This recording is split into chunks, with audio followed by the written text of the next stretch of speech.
야, 신나는 동영상 위드 스트. 오늘은 외적에 대해서 조금 살펴보겠다고 했습니다. 그래서 이 가군동량의 변화량이 토크라는 관계를 만족하고 토크가 없을 때 가군동량이 어떻게 나타나느냐 이걸 살펴보도록 할게요. 그리고 토크와 가군동량을 실제 상황에 적용을 한번 시켜보도록 하겠습니다. 그 전에 먼저 외적이라는 걸 이야기를 좀 해야 되는데 A 벡터라는 것과 B 벡터라는 것의 두 벡터의 외적을 한번 살펴볼 겁니다. 이 두 벡터는 사이각이 세타예요. 이 외적 크로스라고 있는데 A 크로스 B라고 있습니다. 이 외적은 결과가 벡터로 나타나게 돼요. 그러면 간단하게 크기와 방향을 생각해야 되는데 이 녀석의 크기는 A 벡터의 크기 곱하기 B 벡터의 크기 곱하기 사인 두 벡터의 사이각 세타를 해주면 되겠습니다. 그러니까 두 벡터가 크기는 상관없이 방향이 같으면 A 벡터와 B 벡터가 방향이 같으면 사이각이 0이니까 사인 세타 0은 사인 0은 0이죠. 그래서 같은 방향 두 벡터의 외적은 0이고 반대 방향 사인 파이도 0이죠. 그래서 반대 방향의 벡터 외적도 역시 뭐다? 0이다. 그리고 두 벡터의 크기가 고정되어 있을 때 외적의 최대값은 두 벡터가 서로 수직인 경우가 최대값이다. 사인 2분의 파이가 혹은 2분의 3파이가 1이니까요. 그럼 방향은 어디냐? 자, 이 A 벡터와 B 벡터가 만난 A 벡터를 포함하는 면이 있죠. 이 면에 대해서 수직으로 외적의 방향을 정해주는데 벡터의 앞에 있는 벡터에서 뒤에 있는 벡터를 향하는 방향, 즉 지금은 이 반시계 방향이죠. 반시계 방향으로 오른손의 네 손가락을 이렇게 감싸집니다. 반시계 방향으로. 그리고 엄지손가락을 세워줘요. 이 엄지손가락 방향이 뭐다? 이 벡터의 외적이다. 외적 방향이다. 라는 거예요. 그러면 반대로 B 크로스 A다 라는 이런 외적의 경우 역시 평면은 같지만 B에서 A를 향하는 방향 이건 뭐예요? 시계 방향이죠? 시계 방향으로 이렇게 4개를 감싸지고 엄지손가락을 세웁니다. 그러면 지면을 뚫고 들어가는 방향이 되겠죠. 됐죠? 흔들면 안 돼요. 좋아. 그래서 외적은 벡터의 순서가 다르면 방향이 반대가 된다라는 것 주의해야 되겠죠. 그리고 얘는 결국 두 벡터의 수직 방향 성분의 곱길이 해준다. A 곱하기 B 사인 세타니까 B 벡터의 사인 값은 이렇게 A 벡터의 수직인 방향. 이 사인을 A에다 곱해주면 어떻게 돼요? A의 B 벡터의 수직인 방향 크기를 곱해주게 된다. 그래서 결국은 A 크로스 B의 크기는 A 벡터의 크기 곱하기 A 벡터의 수직인 B 벡터 방향 혹은 어떻게 돼요?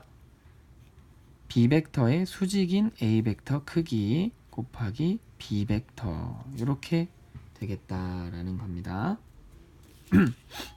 그래서 결국은 하나가 R이라고 하면은 하나가 R이고 F나 뭐 P 이런 벡터들이라고 하면 수직 방향이기 때문에 결국은 뭐예요? 이 지름 방향의 접선 방향 크기를 곱해주게 되는 거다라는 얘기죠. 그러니까 이 회전 돌아가는 방향과 관계된 크기만 고려하면 된다라는 얘기입니다.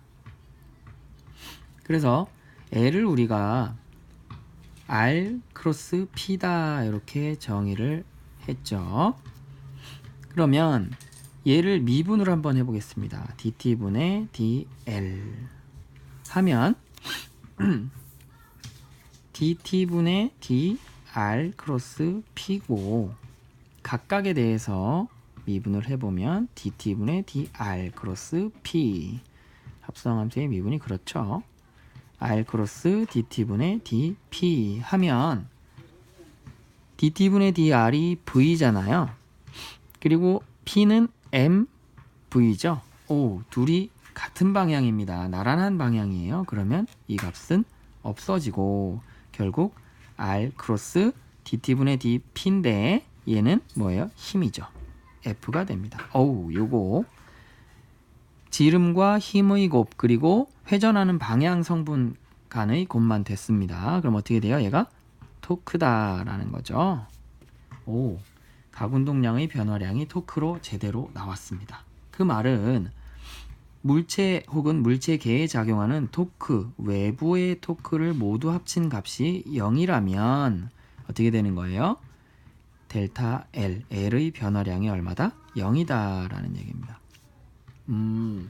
외부 힘이 없을 때, 외부 알짜 힘이 없을 때 운동량이 보존된다 하는 것처럼 외부 토크, 즉 알짜 토크가 없을 때 각운동량은 보존된다. 이것이 뭐다? 각운동량 보존 법칙이다 라는 겁니다. 중요한 법칙이죠. 복잡하게 생각하지 않아도 돼요. 예를 들면 이렇게 한 행성을 중심으로 우리 태양계를 볼게요. 태양을 중심으로 지구가 궤도 운동을 합니다. 행성이. 그럼 얘가 반지름이 다른 타원 운동을 하죠. 이때 지름 방향과 힘의 방향이 나란합니다. 수직인 성분이 없어요. 그러니까 얘는 외부 토크가 있다 없다? 0이다. 그러니까 뭐다? 델타 L이 0이다. 즉 운동량이 보존된다. 일정한 상수값을 가진다라는 얘기입니다. 됐죠? 이걸로 우리가 이 복잡한 운동의 상황을 고려할 수 있다라는 이야기입니다. 우리 등속 원운동의 경우 어떻게 되는지 한번 보겠습니다. 고정점을 중심으로 하고 이렇게 등속 원운동 일정한 부위로 운동을 해요. 방향이 바뀌고 있죠. 자, 그러면 언제나 R과 V는 수직입니다. 각운동량은 R 크로스 P R 곱하기 MV죠. 수직이니까 크기가 어떻게 돼요? R 크기 곱하기 V 크기 곱하기 M RMV 혹은 MVR 이렇게 표현할 수 있죠. 토크는 어때요? R 크로스 F인데 R과 F가 나란하죠? 그러니까 0입니다. 오, 외부 토크가 0이니까 각운동량이 변하지 않고 MVR 일정한 크기를 가진다. 방향은 어때요? R, V니까 이렇게 하면 지면을 뚫고 나오는 방향이 뭐다? 이 각운동량 방향이다 라는 얘기죠. 그러면 이렇게 단진자의 경우를 한번 볼까요? 이렇게 질량 M인 녀석. 그러면 요게 R 방향이죠. 그 다음에 힘은 mg와 장력이 있는데 R자 힘 방향이 어떻게 돼요? 이렇게 원궤도에서의 접선 방향으로 mg 사인 세타 하고 요 그때 속력에 따라서 구심력이 나타나게 되겠죠. 그런데 요 구심력 방향, 중심 방향의 힘은 토크로 작용하지 않는다. 그래서 토크는 어떻게 나타난다? mg 사인 세타에다가 R 크로스 F인데 F가 수직인 방향 F는 R 크기 곱하기 mg 곱하기 사인 세타다 라는 거죠.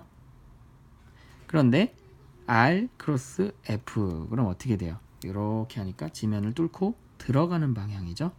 만약에 뚫고 나오는 방향을 K 캐럿이라고 이야기하면 얘는 mg r 사인 세타, 세타는 요 엔직 방향과 이루는 각이겠죠. 세타 곱하기 마이너스 이렇게 되겠다라는 겁니다.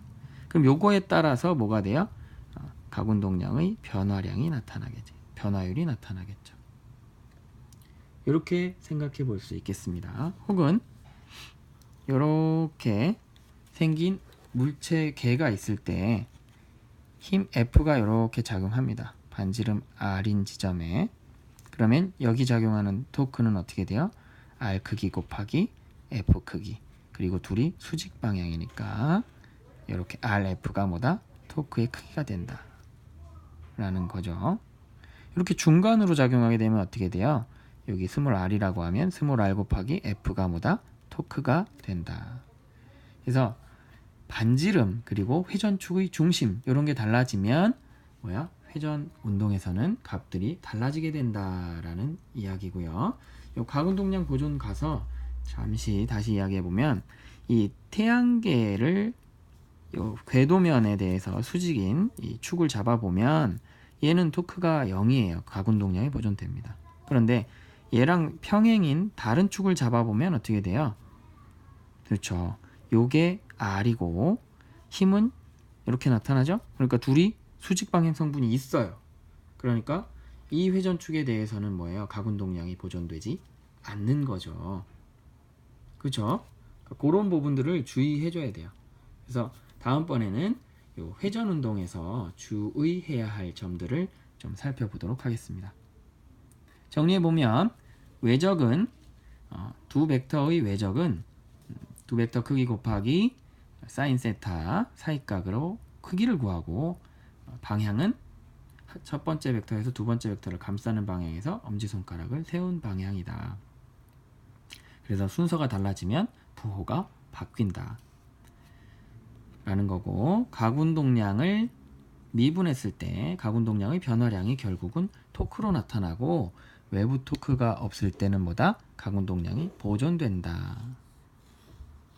라는 거. 그리고 우리 상황에 등속 원운동과 뭐 단진자의 경우 그리고 뭐 이렇게 일반적인 물체에 힘이 작용할 때 토크나 뭐 가운동량 이런 것들을 표현해 봤습니다. 오케이? 그럼 Y